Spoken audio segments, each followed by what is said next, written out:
Hello শিক্ষার্থী বন্ধুরা, শুভেচ্ছা নিও। আশা করি তোমরা সবাই ভালো আছো। পরীক্ষায় ভালো রেজাল্ট করার জন্য বেশি পড়ার চেয়ে অধ্যায়ের গুরুত্বপূর্ণ টপিকগুলো নির্বাচন করে পড়াটাই সবচেয়ে জরুরি। আর এই জন্য শিক্ষার্থীদের প্রয়োজন সঠিক দিক নির্দেশনা। সঠিক দিক নির্দেশনা পেলে কম পড়েও ভালো রেজাল্ট করা সম্ভব।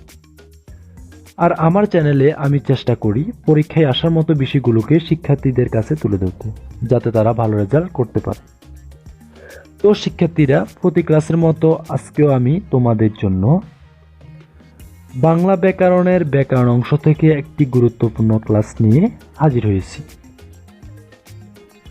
আজকের ক্লাসে আমি আলোচনা করব মধ্যাহ্নস তত্ত্ববিধান কাকে বলে, উদাহরণ সহ মধ্যাহ্নস তত্ত্ববিধানের 5টি নিয়ম আলোচনা করো বা ব্যাখ্যা করো। তো আর দেরি না করে চলো শুরু করা যাক।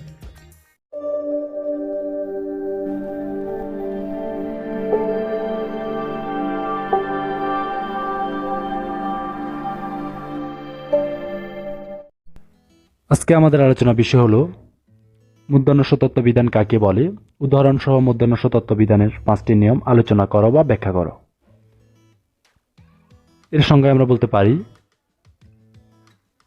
বাংলা ভাষায় ব্যবহৃত তৎসম শব্দে মধ্যাহ্নসের ব্যবহারকে মধ্যাহ্নস তত্ত্ববিধান বলে। মধ্যাহ্নস তত্ত্ববিধানের 5টি নিয়ম। নিয়ম 1-এ আমরা বলতে পারি,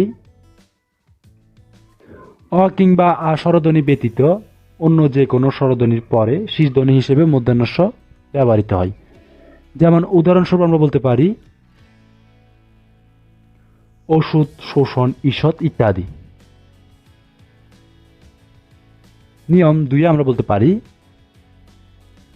যুক্তধ্বনি তৈরির ক্ষেত্রে টবর্গীয় ধ্বনি এর পরে বা সাথে শীর্ষধ্বনি হিসেবে আমরা মধ্যাহ্নস ব্যবহার করতে পারি।